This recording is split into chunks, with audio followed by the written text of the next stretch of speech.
Salut les cathos, aujourd'hui nous sommes le 16 février et nous fêtons Saint Onésime. Esclave d'un citoyen de Colosse nommé Philémon, que saint Paul avait converti, Onésime, après avoir mal servi son maître, le vola et s'enfuit. Lorsqu'il eut dissipé tout ce qu'il avait pris, il vint se cacher à Rome. La bonté de Dieu l'y a mené pour le délivrer d'une servitude plus triste que celle dont il avait voulu s'affranchir par la fuite. Il y rencontra saint Paul, captif, l'apôtre qui considérait également les maîtres et les esclaves comme des frères rachetés en Jésus-Christ. Lui montra la gravité de sa faute, l'instruisit, le convertit et le baptisa. Depuis ce temps-là, il le regarda toujours comme son fils, d'autant plus cher qu'il l'avait engendré à Dieu dans les chaînes. Voulant le réconcilier avec Philémon, il le lui renvoie avec une lettre où il demande le pardon et même la liberté du fugitif. Paul, prisonnier de Jésus-Christ, et Timothée, son frère, à Philémon, notre bien-aimé et coopérateur, grâce à vous et paix de la part de Dieu notre Père et de notre Seigneur Jésus-Christ. La prière que je vous adresse est pour mon fils Onésime, que j'ai enfanté dans mes chaînes.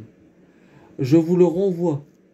Recevez-le comme si c'était moi-même, et non plus comme un esclave, mais comme un esclave devenu un frère.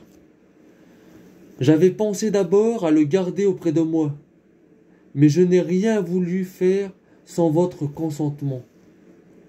Si vous avez fait tort ou qu'il vous soit de redevable de quelque chose, mettez-le à mon compte. C'est moi, Paul, qui vous le rendrai. Oui, mon frère, procurez-moi cette joie dans le Seigneur. Que la grâce de notre Seigneur Jésus-Christ soit avec votre esprit. Ainsi soit-il. Philémon reçut Onésime avec charité et le renvoya à Rome pour assister saint Paul, dont il devint le compagnon fidèle. L'apôtre lui confia, ainsi qu'à saint Tychique, sa lettre aux Colossiens. Il le nomma évêque d'Éphèse après la mort de saint Timothée. Onésime eut le bonheur de saluer à Smyrne saint Ignace d'Antioche, qui se rendait à Rome pour y être exposé aux bêtes. Dans sa lettre aux Éphésiens, le martyr loue la charité de l'évêque d'Éphèse. Le procureur d'Asie, voyant qu'Onésime, malgré la persécution, prêchait avec courage, le fit arrêter et l'envoya à Tertulle, gouverneur de Rome, ennemi personnel d'Onésime.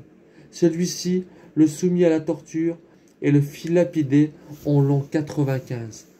Que Dieu vous bénisse et à plus les cathos!